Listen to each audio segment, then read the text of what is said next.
여러분, 안녕하세요. 오늘 다룰 원문 자료에서는 정말 흥미로운 주제를 파헤쳐 보려고 합니다. 바로 실수인데요. 보통 비즈니스에서 실수를 하면, 망했다, 빨리 숨겨야지 하시잖아요? 그런데 오늘 자료가 말하는 건 완전히 다릅니다. 이 실수가 오히려 고객과 직원들의 엄청난 충성도를 만들어낼 수 있는 정말 보기 드문 황금 같은 기회라는 거죠. 자, 도대체 어떻게 실수를 대박 기회로 바꿀 수 있다는 건지 그 놀라운 원리를 지금부터 함께 알아보겠습니다. 자, 본격적으로 시작하기 전에 우리가 흔히 믿고 있는 거대한 착각 하나부터 확 깨부시고 갈까요? 기업은 무조건 완벽해야 한다는 생각. 사실 완전한 환상입니다. 현실에서는 어떨까요? 당연히 크고 작은 실수들이 무조건 발생합니다. 사람이 하는 일이잖아요. 그러니까 진짜 중요한 건 완벽하게 실수하지 않는 게 아니라 문제가 딱 터졌을 때 도대체 어떻게 대응할 것인가? 바로 이겁니다. 오늘 분석해볼 내용의 전체적인 흐름입니다. 완벽함이라는 환상부터 비합리적 환대의 힘, 기억의 피크앤드 법칙, 신뢰를 되찾는 4가지 원칙, 그리고 실제로 위기를 기회로 바꾼 기업들 사례까지 핵심만 쏙쏙 짚어보겠습니다. 첫 번째 장, 완벽함이라는 환상과 치열한 비즈니스 환경에 대해 먼저 이야기해보죠. 요즘 비즈니스 생태계 진짜 무섭도록 치열하죠? 고객이든 직원이든 예전처럼 꾹 참고 한 곳에 머물지 않습니다.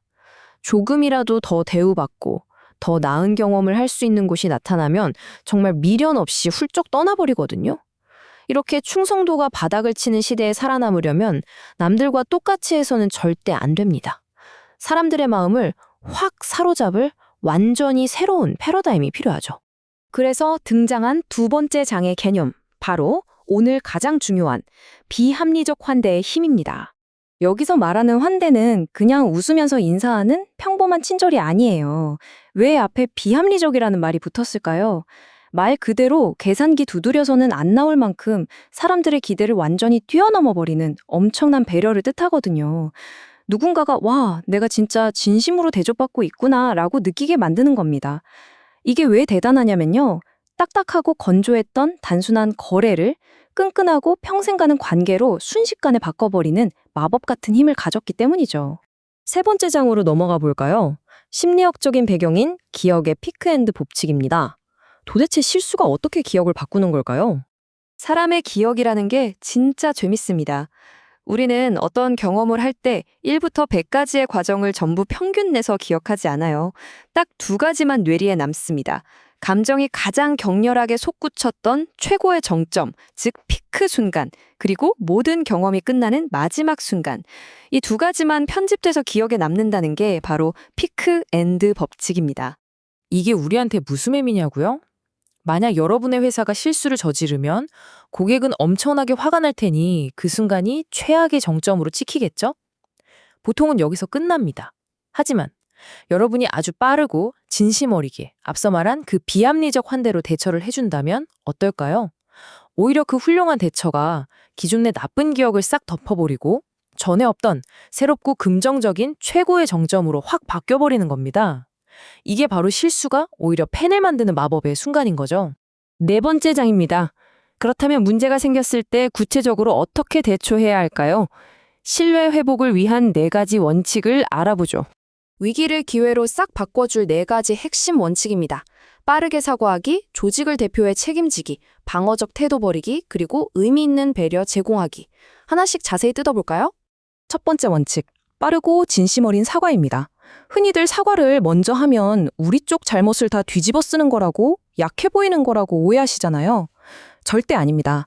사실 죄송합니다라는 말은 우리는 이 상황을 통제할 수 있고 당신과의 관계를 반드시 회복해낼 수 있다는 엄청난 자신감의 표현이거든요.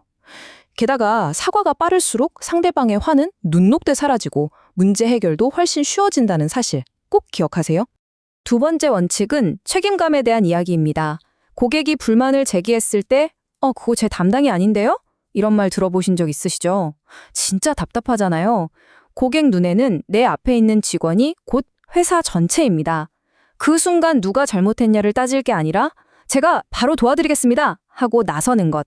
이 즉각적인 책임의식이 박살난 신뢰를 다시 이어붙이는 유일한 접착제가 됩니다. 세 번째 원칙, 방어적인 태도는 제발 버려주세요. 문제가 터지면 억울한 마음에 그게 아니고요, 사실은 이렇습니다 하면서 팩트부터 따지고 싶어지죠. 하지만 잠깐만요. 고객이 이미 화가 나고 불편했다면 그 감정은 고객에게 반박할 수 없는 현실입니다. 논리적으로 잘잘못을 가리기 전에 아이고, 정말 많이 불편하셨겠네요 하고 그 감정부터 무조건 인정하고 공감해 주셔야 그 다음 대화가 통하는 법입니다. 자, 드디어 마지막 네 번째 원칙입니다. 여기서 바로 비합리적 환대가 폭발합니다. 실수한 걸 원래대로 고쳐주거나 환불해주는 건 그냥 기본이에요. 거기서 멈추면 안 됩니다. 전혀 예상치 못했던 정성스러운 손편지를 보낸다던가 기분 좋게 놀랄 만한 작은 선물을 챙겨주세요. 와, 이렇게까지 신경 써준다고? 라는 말이 절로 나오게 말이죠. 고객이 평생 잊지 못할 긍정적인 정점을 제대로 쾅 찍어주는 겁니다. 마지막 5번째 장입니다. 이 원칙들을 실제로 써먹어서 말 그대로 위기를 대박 기회로 바꾼 진짜 기업들의 사례를 볼까요? 여기 제트블루, 리츠칼튼, 그리고 추위라는 대단한 기업들이 있습니다. 제트블루는 폭설 때문에 승객들이 10시간이나 비행기에 갇히는 엄청난 재난이 터졌었는데요. 변명? 전혀 안 했습니다. CEO가 직접 나서서 깔끔하게 사과하고 아예 고객 관리 장전을 만들어버렸죠. 리츠칼튼은 어떨까요?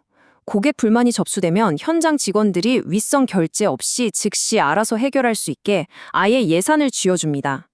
반려동물 용품점 추위는 단순 환불에 그치지 않고 고객들에게 진심이 뚝뚝 묻어나는 손편지와 작은 선물을 보내서 사람들을 펑펑 울렸죠. 위기를 전설적인 미담으로 바꾼 진짜 고수들입니다. 이 사례들이 우리에게 알려주는 진실은 아주 명확합니다. 모든 게 순조롭게 굴러갈 때 그때는 누구나 잘해 보이죠. 진짜 실력은 언제 드러날까요? 네, 맞습니다.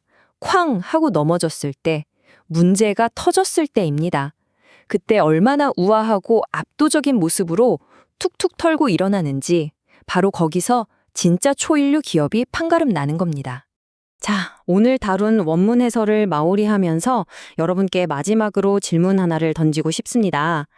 지금 여러분의 조직은 실수가 생겼을 때 쉬쉬하며 덮기 바쁘신가요? 아니면 그걸 발판으로 삼아 고객의 마음을 평생 사로잡을 인생 최고의 기회로 만들고 계신가요? 오늘 함께 살펴본 비합리적 환대의 힘이 여러분의 비즈니스에 놀라운 마법을 일으키길 바라면서 이번 해설은 여기서 마치겠습니다. 끝까지 함께 해주셔서 감사합니다.